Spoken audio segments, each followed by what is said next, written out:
yavo ezri. Esaenai el hearim. Me'ayin yavo ezri. Ezri, me'im Adonai, ose shamayim va'aretz. Ezri, me'im Adonai, ose shamayim va'aretz. Ha'iten lamod raglecha. Hayanum shomrecha.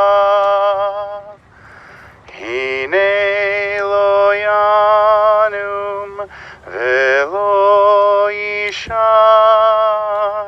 Shomer Yisrael.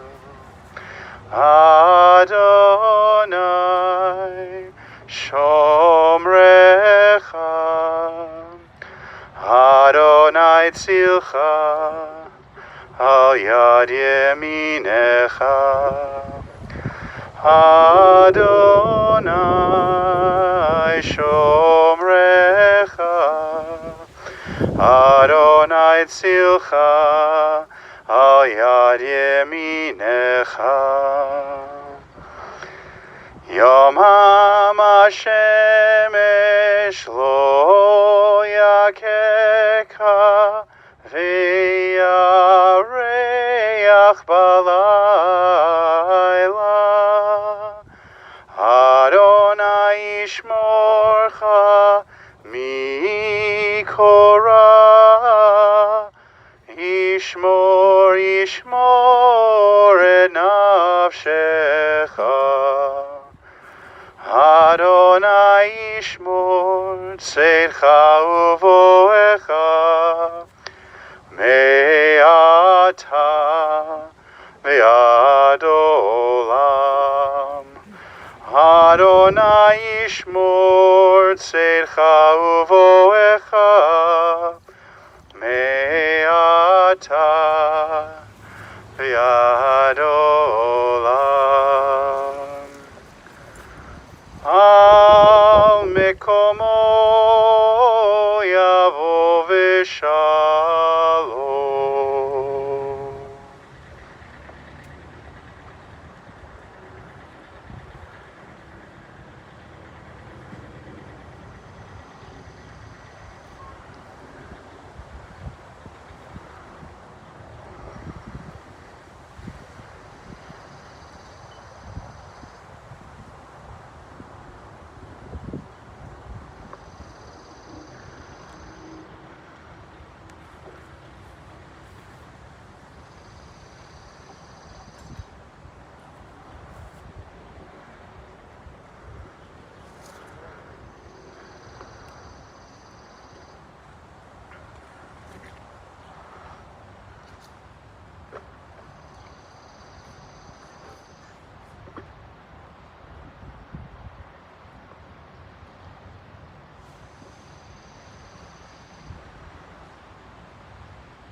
We begin with a psalm, Shir LaMa'alot, a song for those who ascend.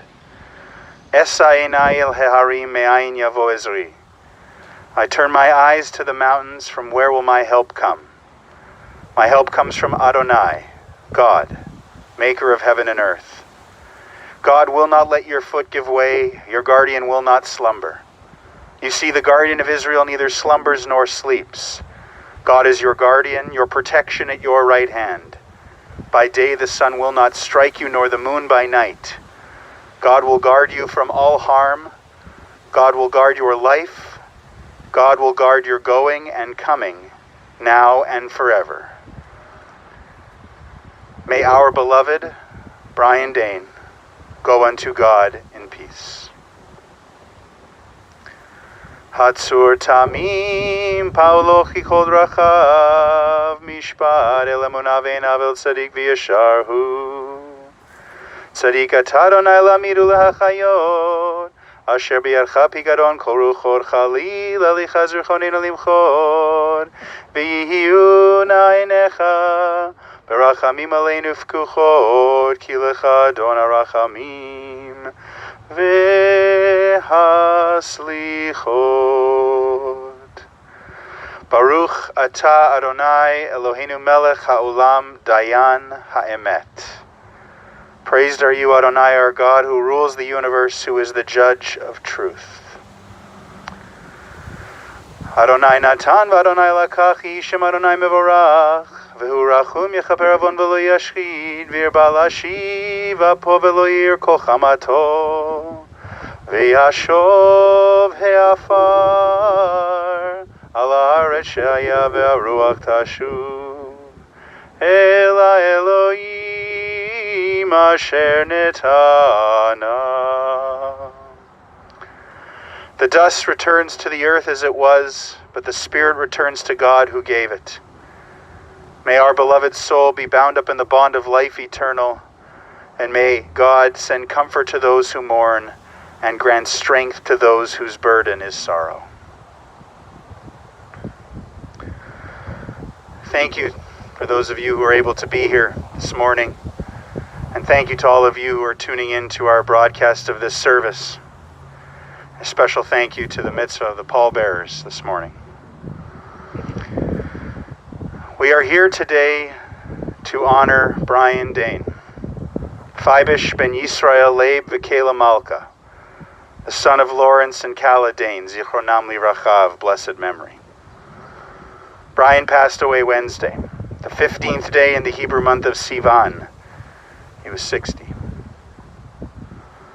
He will be lovingly remembered by his family, his wife Marla, his daughters Sari and Alexi, his in-laws Paula and Bill, brother-in-law and sister-in-law Ron and Gail, nephew and niece Andrew and Sammy, and a number of dear friends, many lifelong friends, in fact, tracing friendships back to junior high or even farther back to childhood.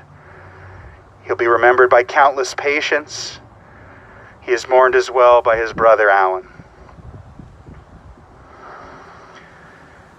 At Jewish funeral services, quite often we quote from Job, the epitome of suffering in Jewish tradition. I wanted to begin with a selection from this book of Job. There is no replacing a person of wisdom. There are mines for silver in places where gold is refined. Iron is taken from the earth and copper smelted from the rock. But where can wisdom be found? And where is the source of understanding? There is no replacing a person of wisdom.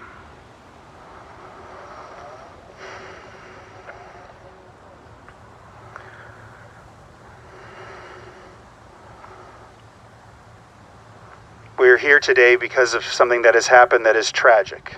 There's no way around that. A man cut down in the prime of his life unexpectedly and suddenly, robbed of many, many more years with family and friends and community. This is truly a sad, sad moment and a sad day for this family and for all of us. The last month for Bryan was brutal and terrible. We know in Jewish tradition that eternal rest is better than a life of constant sickness, that death is better than constant pain. We hope that now, at least, Bryan can be at rest and at peace. At the same time, moments like this cause us to struggle with our own thoughts, our own mortality. These moments remind us that Death will come. We cannot enter into judgment with it. Our questions of why will always go unanswered. But even still, even in this tragic moment, it doesn't mean that we are helpless in the face of death. We can, and we do, rob death of ultimate victory by living our lives, so that when death comes, it takes us from a world, one corner of which is a little better because we were there.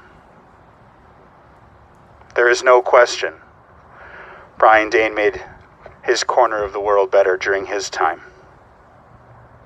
It's my honor now to deliver a hesped, a eulogy for Bryan Daien. I didn't know him, but I've learned about him through speaking with his family and some friends. And I think I can say quite confidently that Bryan was not a complicated man.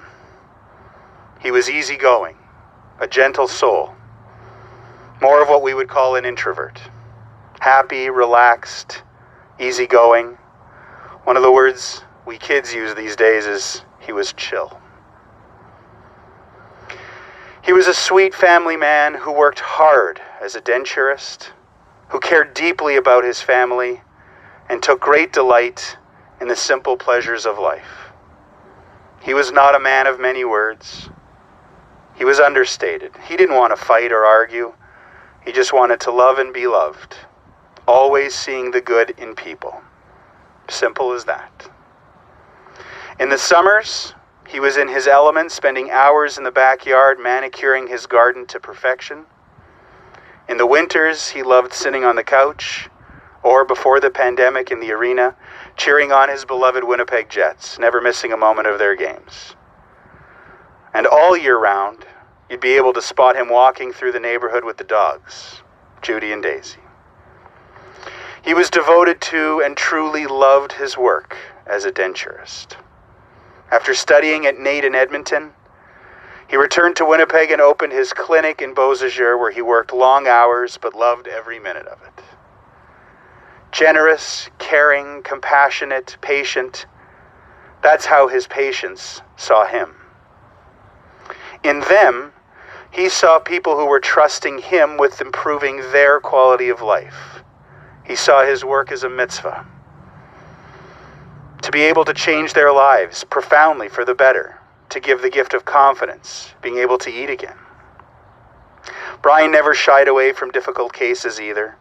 And a patient could never call to check in or follow up too many times. That didn't matter. He was always there for them.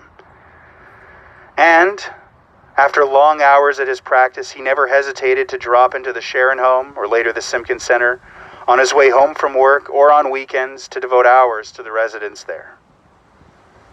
But most of all, Bryan loved his family.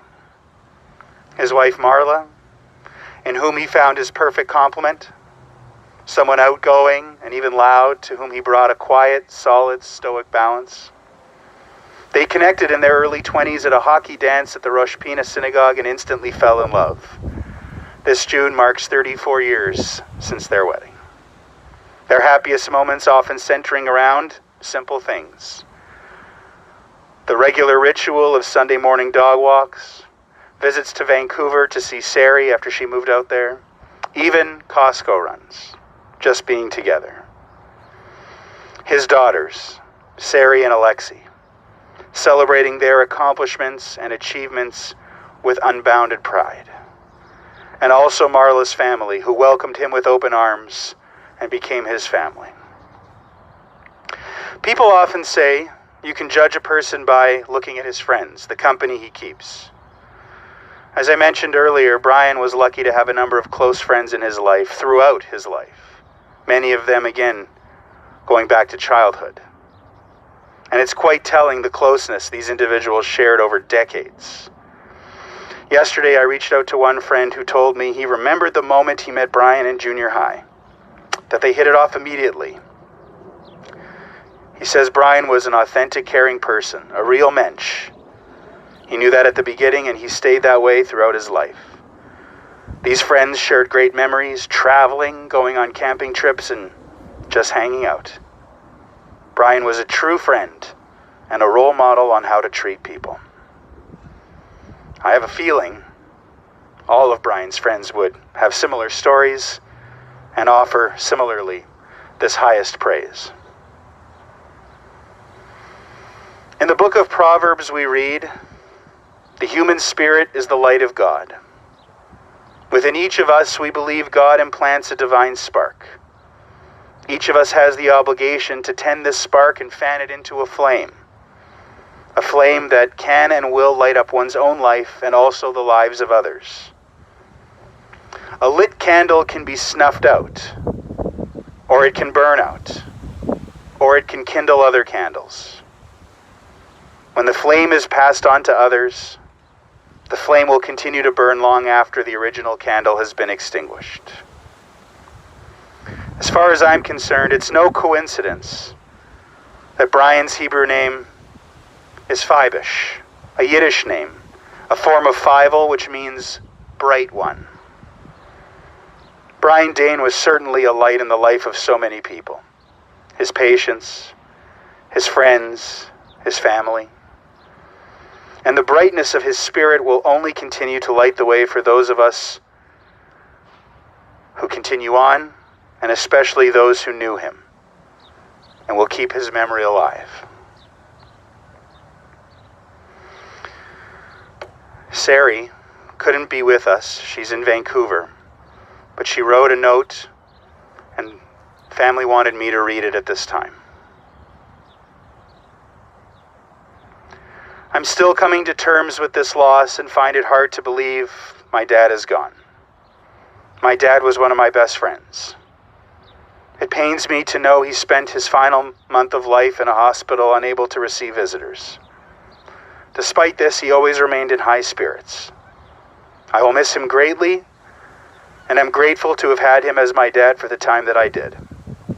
I wish I could be in Winnipeg right now, but given the current state of circumstances, I felt it would be safest for everyone if I attended remotely. I love you, Dad.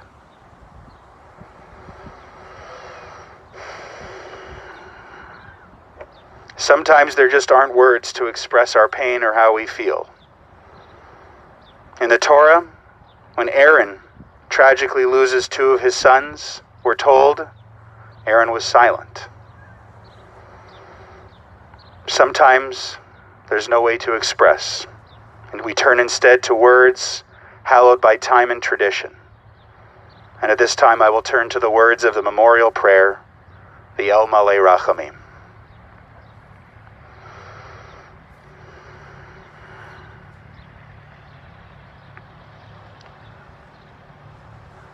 El Malei Rachamim, Shochein Bamromim, Amsei Menucha Nechona, Tachat Kanfei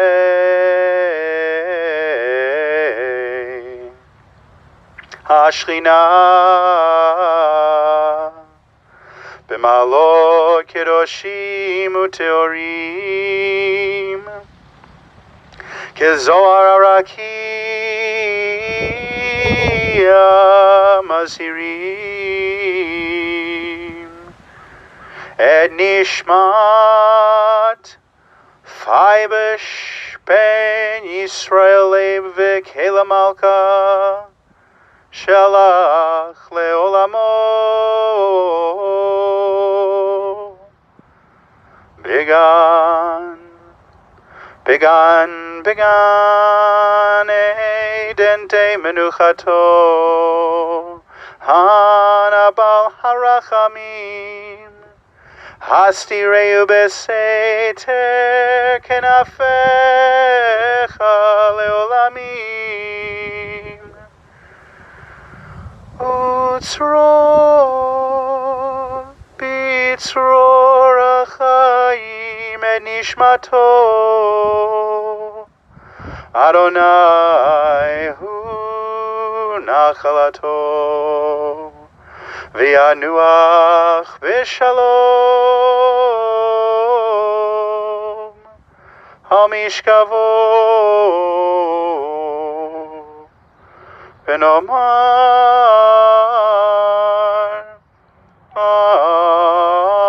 Amen. Exalted, compassionate God, grant infinite rest in your sheltering presence among the holy and the pure to the soul of Bryan Daien, Fibish ben Yisrael Leib V'Kela Malka, who has gone to his eternal home. Merciful One, we ask that he find perfect peace in your eternal embrace. May his soul be bound up in the bond of life. May he rest in peace. And let us say, Amen. In a moment, we will turn to more familiar words, the words of the Mourner's Kaddish, to conclude our service, and then move on to the ritual of shoveling earth into the grave. I again want to thank everyone who is tuning into this service. We continue to live in very strange times, times that make the familiar rituals of Shiva, meals of consolation, comforting mourners, all the more difficult for us. So I encourage everyone watching, continue to reach out, or if you haven't, it's never too late to reach out with a text, an email, a phone call, a message of love and support as we continue to join our hearts together with Marla, Sari, Alexi, and everyone who is mourning the loss of Bryan.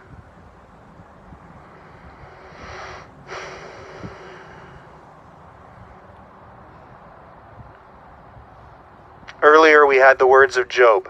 Adonai natan v'Adonai lakach, yehi shem Adonai mevorach. God, you have given, God, you have taken away. Blessed be the name of God. We never know in this life when our opportunities to love and be loved will run out. This line reminds us, encourages us, stresses the importance of making every moment count, of delighting in the simple things, just as Bryan did. Today we declare, the memory of Bryan Daien, may it be a blessing, as we mark that his essence will never leave our hearts and our souls. To the family, I offer these words in Hebrew and in English. Hamakom yinachem etchem betoch she'ara ve'lei Tzion v'Yerushalayim. May you be comforted and consoled among all those who have been in mourning or are in mourning now. And now let us turn to the Mourner's Kaddish. Yitgadal v'yitgadash shemei Rabbah, be'alma divra chirutei v'yamlich malchutei, b'chayechon uv'yomechon uv'chayei dechol beit Yisrael, ba'agala uv'izman kariv v'imru Amen. Yehei shmei Rabbah mevorach le'alam u'lamei almaya. Yitbarach v'yishtabach v'yitpa'ar v'yitromam v'yitnaseh. V'yithadar v'yitalev v'yithalal shemei dekudsha berichu. Le'ela min kol birchata v'shirata. Tushbechata v'nechemata. Ta'amiran be'alma v'imru Amen.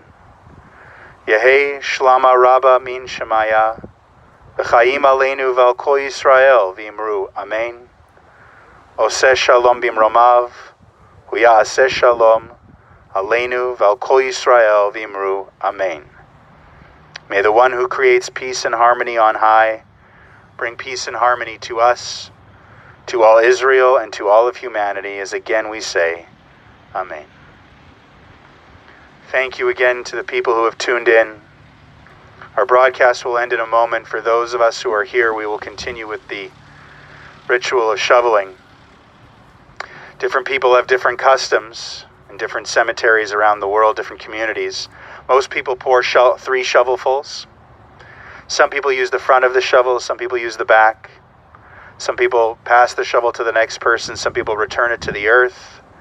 Whatever the custom with which you're familiar, I always say, is the custom you should embrace, so that this ritual has meaning. This is a mitzvah. This is an extension of the Jewish belief that caring for a person until the end, accompanying him here to his final resting place, is the highest form of respect we can offer. We believe our loved ones deserve to be buried by our own hands, kind, knowing, sorrowful hands, hands that once held their hands. It's a very painful act, but it is one born of love and compassion for someone who meant so much clearly to so many people. So with that, Marla, Alexi, I invite you to come forward first. There are shovels that we can use on both sides and a small pail if